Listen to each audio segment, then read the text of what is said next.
Chapter 44 Baba's passing away continued.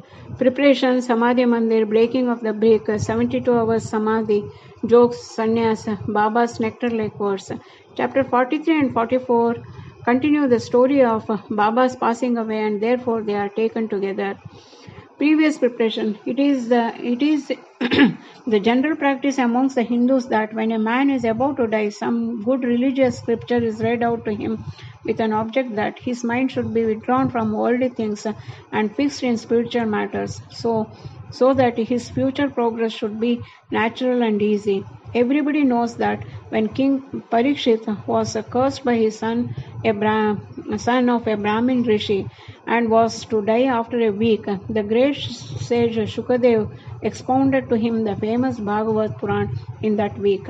This practice is followed even now, and the Gita, Bhagavad Gita, and other sacred books are read out to dying persons. Baba, being an incarnation of God, needed to such help, no just to set an example to the people. He followed this practice. When we knew that he was to pass away soon, he asked one Mr. Vazir to read Ramavijaya to him. Mr. Vazir read the book once in a week. Then Baba asked him to read the same again day and night, and he finished the second reading in 3 days. Thus 11 days passed. Then again he read for 3 days and was exhausted. So Baba let him go and kept himself quiet. He abided in his self and was waiting for the last moment. 2 or 3 days earlier, Baba had stopped his morning peregrinations and begging rounds and sat quietly in the masjid. He was conscious till the last and was advising the devotees not to lose heart. He let nobody know the exact time of his departure. Kaka Sahib Dikshit and Shriman Bhuti were dining daily with him in the masjid. That day, after the aarti, he asked them to go to their residence for dining. Still a few, that is Lakshmi Bai Sinde, Bhagoji Shinde, Bayaji, Lakshman Bala Simpi, and Nana Sahib Nimonkar remained there. Shama was sitting down on the steps. After giving ₹9 to Lakshmi Bai Shinde, Baba said that he did not feel well there in the masjid and that he should be taken to the Dagadi Wada or Booty, where he would be all right. While saying these last words, he leaned on Bayaji's body and breathed his last. Bhaguji noticed that his breathing had stopped, and he immediately told Nana Sahib Nimonkar, who was sitting near. Nana Sahib brought some water and poured it in Baba's mouth. It came out. Then he cried out loudly, "Oh Deva!" Baba seemed to open his eyes and said, in a low tone. But it soon became evident that Baba had left his mortal body for good.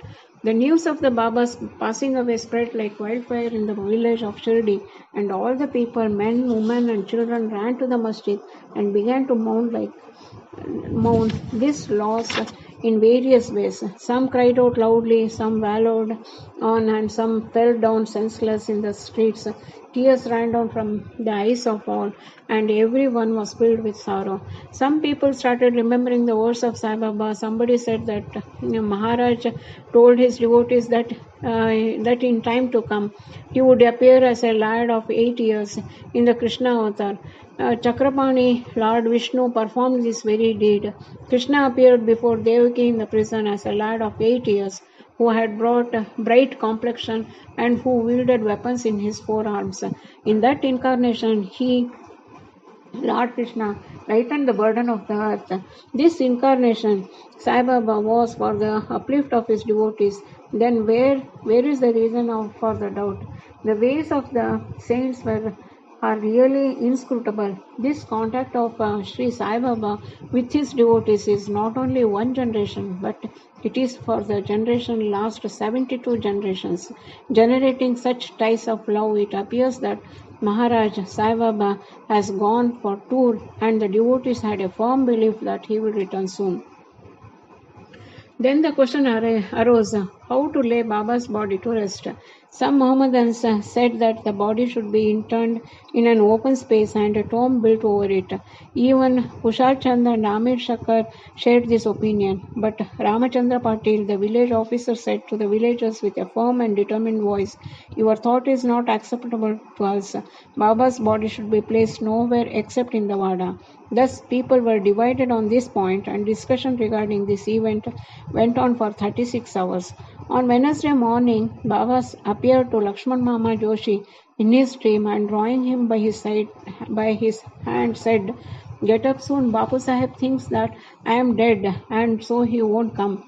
You do the worship and the Kakad Arti." Lakshman Mama was the village astrologer and the maternal uncle of Shama. He was an orthodox Brahmin and daily worshipped Baba first in the morning and then all the village deities. He had full faith in Baba. After the vision, he came with all the puja materials and not reminding the protests of the Maulis, did the puja and the Kakad Arti with all the due formalities and went away. Then at noon, Bapu Sahib Jog came with all others and went through the noon Arti ceremony as usual. After paying due respect to Baba's words, the people decided to place his body in the Vada and started digging the central portion there. In the evening of Tuesday, the sub-inspector came from Rahata and others turned up from other places and they all agreed for the proposal. Next morning, Amir Bhai came from the Mumbai and Mamadar from Kopargaon. These people seemed divided in their opinion. Some insisted on interring his body in the open field.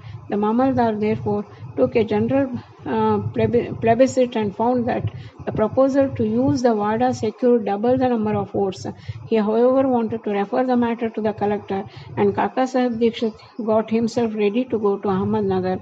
Meanwhile, by Baba's inspiration, there was a change in the opinion of the other people, and all unanimously voted for the proposal. On Wednesday evening, Baba's body was taken in procession and brought to the Vada and was interred there with due formalities in the Garbha, that is the central portion, reserved for Murlidhar. In fact, Baba became the Murlidhar and the Vada became a temple and a holy shrine where so many devotees since then have been going to find rest and peace. All the obsequies of Baba were duly performed by Bala Sahib Bhate and Upasani, a great devotee of Baba. It may be noted here that as observed by Professor Narke, Baba's body did not get stiff, though it was exposed for 36 hours, and that all his limbs were elastic and that his kafni could be taken out without being torn to pieces. Breaking of the brick. Some days before Baba's departure, there occurred an ominous sign forbidding that event. There was in the masjid an old brick on which Baba rested his hand and sat. At night time, he leaned against it and had his asan. This went on for many years. One day during Baba's absence, a boy who was sweeping the floor took it up in his hand and unfortunately it slipped and fell down and got broken into two pieces. When Baba came to know about this, he bemoaned its losses, saying, "It is not the brick but my fate that has been broken into pieces. It was my lifelong companion. With it I always meditated on the self. It was as dear to me as my life. It has left me today." Some may raise here a question: why should Baba express this sorrow for such an inanimate thing as a brick? To this, Hemar Pant replies that saints incarnate in this world with the express mission of saving the poor, helpless people, and when they embody themselves and act with the people, they act like them. That is, outwardly they love, play and cry like all other people, but inwardly they are wide awake to their duties and mission. 72 hours Samadhi. 32 years before this, that is in 1886, Baba made an attempt to cross the borderline. On a Margashira Paurnami day, Baba suffered from a severe attack of asthma. To get rid of it, Baba decided to take his pran high up and go to Samadhi. He said to Bhagat Marsapati, "Protect my body for 3 days. If I return, it will be all right. If I do not, bury my body in that open land," pointing to it, and fix 2 flags over there as a marker. After saying this, Baba fell down at about 10 p.m. His breathing stopped as well as his pulse. It seemed as if his pran left the body. All the people, including the villagers, came there and wanted to hold the inquest and bury the body in the place pointed by Baba. But Masapati prevented this. With Baba's body on his lap, he sat full 3 days regarding it. After 3 days passed, Baba showed signs of life at 3 a.m. His breathing commenced. The abdomen began to move. His eyes opened and stretching his limbs, Baba returned to consciousness again. From this and other accounts, let the readers consider whether Sai Baba was the 3.5 cubits body that he occupied for some years and that he left thereafter, or he was the self inside. The body composed of the 5 elements is perishable and transient, but the self within is the thing, absolute reality, which is immortal and intransient. This pure being, consciousness or Brahma, the ruler and the controller of the senses and mind of is Sai. This pervades all things in the universe, and there is no space without it. For fulfilling his mission, he assumed the body, and after it was fulfilled, he threw away the body, the finite aspect, and assumed his infinite aspect. Sai ever lives, as also the previous incarnation of God Dattatreya, Sri Narasimha Saraswati of Gangapur. His passing away is only an outward aspect, but in reality he pervades all animate and inanimate things and is therefore inner controller and ruler. This can be and is even now experienced by many who surrender themselves completely to him and worship him with wholehearted devotion. Though it is not possible for us to see Baba's form now onwards, but if we go to Shirdi, we shall find him his beautiful, lifelike portrait adoring the masjid.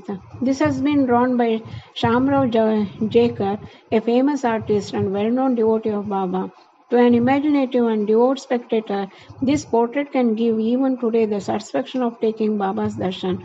Though Baba has no gross body now, he lives there and everywhere and will affect the welfare of the devotees even now, as he was doing there when he was embodied. Saints like Baba never die. Though they look like men, they are in reality God himself. Bapu Sahib Jog's Sannyas. Hemad Pant closes this chapter with an account of Jog's sannyas. Sakaram Hari alias Bapu Sahib Jog was the uncle of famous Warkari Vishnu Bua Jog of Pune. He had no issue. After his retirement from government service, he was a supervisor in the PWD in 1909. He came and lived in Shirdi with his wife. Both husband and wife loved Baba and spent all their time in worshipping and serving Baba. After Megha's death, Bapu Sahib daily did the Aarti ceremony in the masjid and Chowdi till Baba's Mahasamadhi. He was also entrusted with the work of reading and explaining Gnaneshwari and Ekanath Bhagavat in the Satevada to the audience. After serving for many years, Jog asked Baba, I have served you so long. My mind is not calm and composed. How is it that my contact with saints has not improved me? When will you bless me? Hearing the Bhakta's prayer, Baba replied, in due time, your bad actions, their fruit or result will be destroyed. Your merits and demerits will be reduced to ashes, and I shall consider you blessed. When you will renounce all attachments, conquer lust and sense of taste, and getting rid of impediments, serve God wholeheartedly and resort to the begging bowl. After some time, Baba's words came true. His wife predeceased him, and as he had no other attachment, he became free and accepted sannyas before his death and realized the goal of his life. Baba's nectar-like words. The kind and merciful Sai Baba said many a time the following sweet words in the masjid. He who loves me most always sees me. The whole world is desolate to him without me. He who tells no stories but mine, he ceaselessly meditates upon me and always chants my name. I feel indebted to him who surrenders himself completely to me, and he ever remembers me. I shall repay his debt by giving him salvation, self-realization. I am dependent on him who thinks and who thinks and hungers after me, and who does not eat anything without first offering it to me. He who thus comes to me becomes one with me, just as a river gets into the sea and becomes merged with it. So, leaving out pride and egoism, and with no trace of them, you should surrender yourself to me, who is seated in your heart. Who is this me? Sai expounded many a time. Who is this me? He said, you need not go far in search of me. Barring your name and form, these exist in you as well as in all beings.